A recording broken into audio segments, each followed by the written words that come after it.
안녕하세요. 소송의 세계 오세호 변호사입니다. 오늘 다룰 사건은 피해자가 보이스피싱범에게 속아서 현관문 손잡이에 걸어둔 돈에 대해서 대법원이 사기죄가 무죄라고 선고한 사건입니다.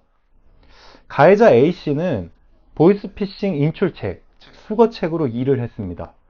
즉 A씨는 그 보이스피싱범의 지시에 따라서 피해자를 직접 만나서 현금을 받고 수거하는 역할을 수행했습니다. 그래서 우리가 잘 알다시피 보이스피싱은 보통 피해자를 직접 만나서 현금을 받거나 피해자로 하여금 송금을 하게 하죠. 계좌이체를. 그래서 가해자 A씨가 이런 역할을 수행한 겁니다. 근데 보이스피싱범이 피해자를 이런 식으로 기망을 했습니다. 전화를 걸어서 나는 경찰이다. 현재 수사 중이다. 당신의 계좌번호와 비밀번호가 유출되었다. 그런데 당신이 거래하는 은행 직원들이 의심스럽다. 범인인 것 같다. 라고 하면서 은행 직원의 지문 감식이 필요하다고 합니다. 그래서 지금 당장 은행 창구에 가서 현금 4천만 원을 찾아오라고 합니다. 보통 ATM기가 아니고 은행 창구에 가서 찾게 되면 은행 직원이 그 현금을 계수해서 건네주죠. 그래서 이제 보이스피싱범은 이런 식으로 피해자를 속인 겁니다. 그러면서 은행에서 돈을 찾아와서 그 돈을 당신의 집 현관문 손잡이에 걸어두라고 합니다. 그러면 경찰 수사관이 당신의 집으로 가서 특수장비 카메라로 지문을 인식하겠다라고 속입니다. 보이스피싱 범죄가 참 요새 기상천외하게 진화하고 있죠. 그래서 보이스피싱 범이 이런 식으로 피해자를 속여서 피해자는 그 지시에 따라 은행 창구에 가서 현금 4천만 원을 찾아와서 자신의 집 현관에 걸어뒀습니다. 그러자 그 가해자 A씨는 보이스피싱범의 지시에 따라 피해자의 현관문 손잡이에 걸린 4천만 원을 수거해 왔습니다.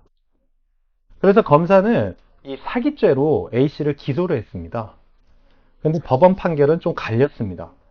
1심은 사기죄를 유죄로 인정하고 유죄를 선고했는데 2심과 대법원은 무죄로 선고했습니다. 우선 대법원은 사기죄가 성립하기 위한 요건을 판단을 했는데요. 일단 절도죄가 있습니다. 우리 형법에 보면 절도죄는 여러분 잘 알다시피 몰래 훔치는 거죠. 피해자가 가지고 있는 재물을 피해자 몰래 훔치는 겁니다. 그렇기 때문에 피해자에게 이 재물을 처분한다거나 처분하려는 의사나 행위가 필요가 없습니다. 건네주는 게 아니죠. 가해자가 몰래 훔치는 거죠. 사기죄는 절도죄와 다릅니다. 제가 왜 절도죄 말씀을 드렸냐면 대법원이 사기죄를 무죄로 판단하면서 절도죄는 성립할 수 있다고 했기 때문입니다.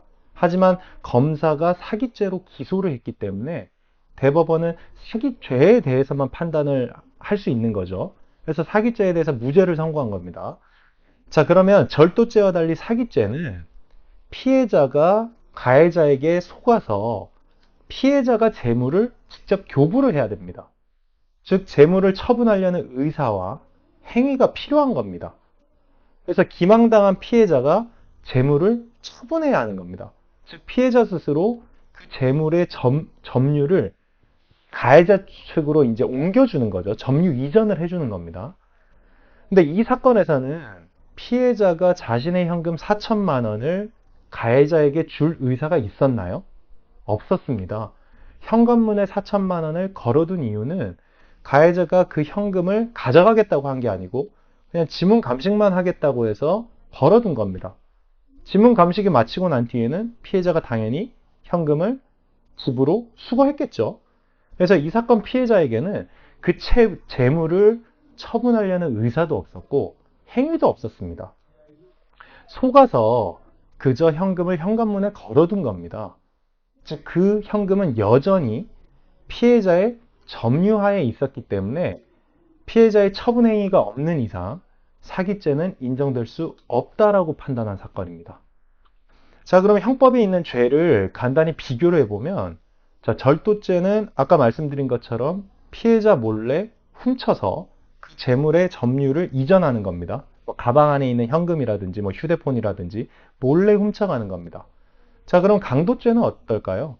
강도죄는 몰래 훔쳐가는 게 아닙니다. 폭행 또는 협박으로 피해자를 겁박해서 방탈해 가는 거죠. 자, 그러면 점유이탈물 횡령죄는 뭘까요? 점유이탈물 횡령죄는 뭐 예를 들어서 분실한 휴대폰 이런 게 있습니다.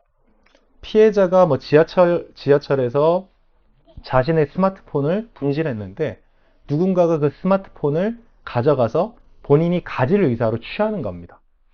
그리고 이제 사기죄는 제가 아까 말씀드렸다시피 일단 피해자가 가해자로부터 속아서 그 재물을 스스로 처분을 하는 겁니다. 가해자 측에게. 그래서 이 사건에서는 이 보이스피싱 범에 대해서 절도죄는 성립할 수 있을지언정 그 사기죄는 성립하지 않는다라고 판단하는 사건입니다.